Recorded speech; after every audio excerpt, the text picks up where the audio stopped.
Hi there guys, in this video I will show you how to move WhatsApp group to Telegram. Firstly guys, what you need to do is to go on your Telegram and then find for a group. For example, this one. Now when you find the group, go on your right upper side, and here as you can see you don't have the option for getting that link for the group.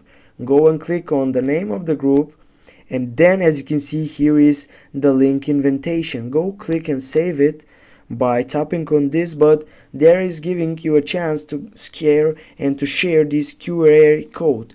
You don't gonna use it, just go and copy it, get back, and now you need to go and find for WhatsApp app, and then when you open the WhatsApp application you need to create a group. When you create the group, just go on your right upper side on the three dots icon and go for group info.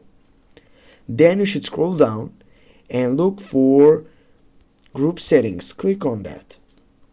Now when you're here on this, you need to make sure that second selection on the send messages is selected by the first side that says all participants. Go OK, get back, and here just paste the link of the Telegram, go send, and here we go guys. Thanks guys for watching. Don't forget to hit that like and share the video. See you soon.